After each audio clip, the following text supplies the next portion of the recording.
Out-of-place artifacts are objects whose existence cannot be explained from the point of view of the accepted chronology of civilization development, human evolution, or technological progress.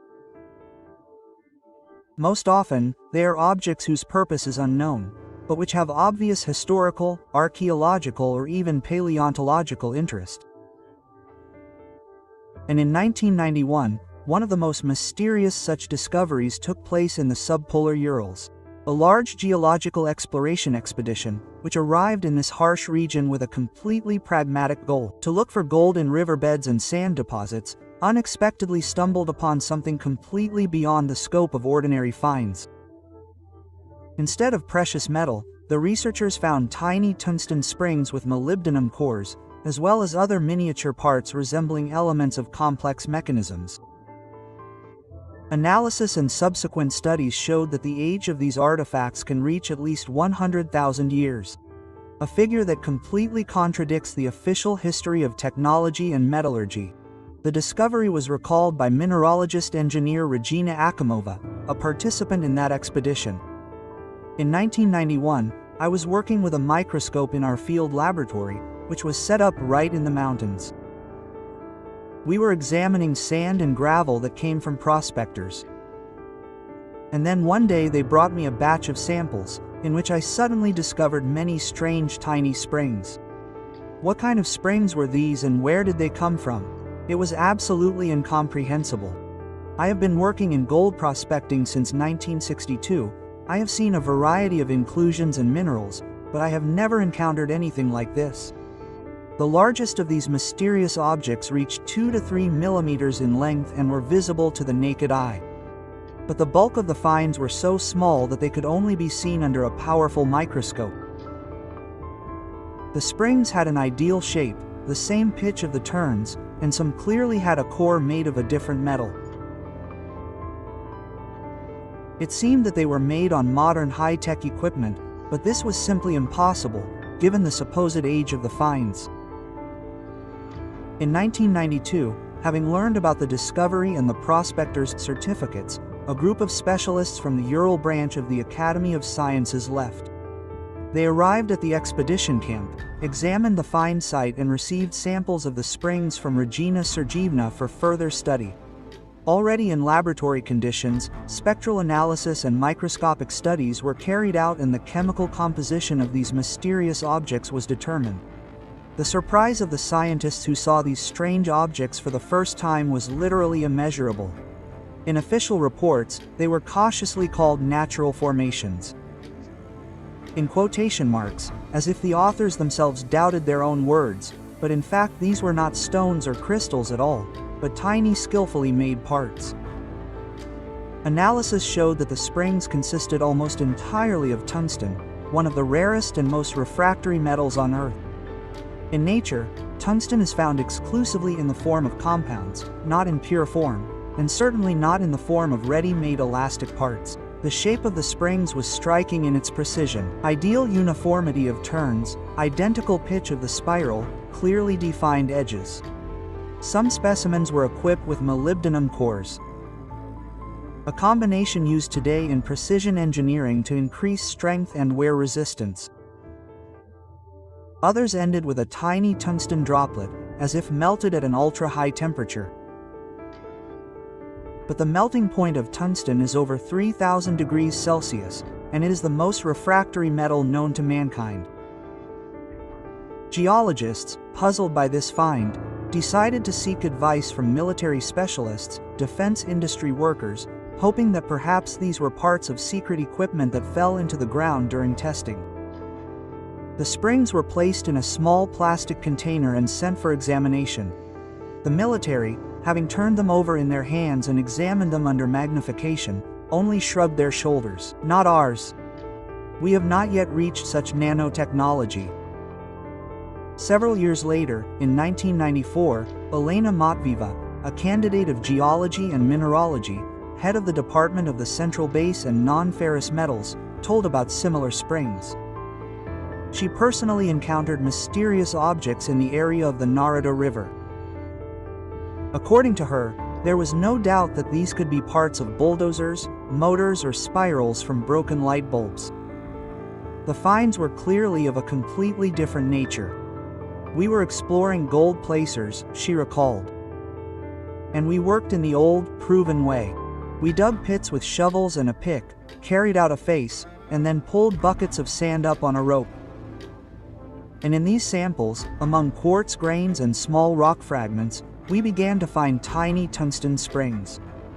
What was especially striking was that they were found in the depths of untouched civilizations and taiga regions at a depth of 6 to 12 meters, where neither technology nor people had penetrated. And this," Elena Veniaminovna explained, "corresponds to the Upper Paleolithic, that is, tens of thousands of years BC. We studied these springs in as much detail as possible, including an electron microscope study.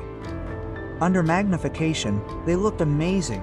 Clear, even turns, the same spiral pitch, metallic luster. In shape, they really resembled modern incandescent spirals used in electric lamps, but in a number of technical parameters, wire thickness, winding density, metal structure, they clearly differed from them. And most importantly, the age of the find categorically did not allow it to be classified as a product of modern industry. Of course," she said, "this is not a natural formation. Tungsten in this form does not form by itself. This is skillful work and the work of someone who perfectly understood the properties of metals and the technology of their processing. But who could have created this hundreds of thousands of years ago and using what technologies? That is the question that no one wants to answer." Elena Veniaminovna, a specialist with 40 years of experience in geological exploration and mineralogy, knew that further study of such finds would inevitably lead to conclusions that are inconvenient for academic science, and therefore, no one was in a hurry to continue the research.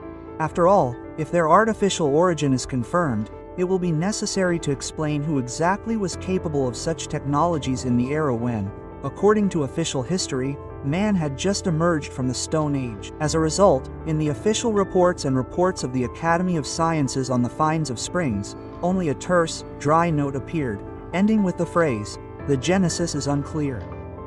This was the only official formulation, hiding a lot of questions behind it. It is curious that similar artifacts were found long before the Ural expeditions. Thus, on June 22, 1844, a note appeared in the British newspaper The Times under the headline "An Extraordinary Incident." It said that a few days earlier, in a Scottish quarry, workers had found a strange object in a piece of solid rock, a gold thread. The find amazed everyone because the thread was deep in the thickness of the stone, the age of which was estimated at millions of years. Part of this gold thread was carefully extracted and brought to the editorial office of the local newspaper in the town of Kelsa, where it was put on public display.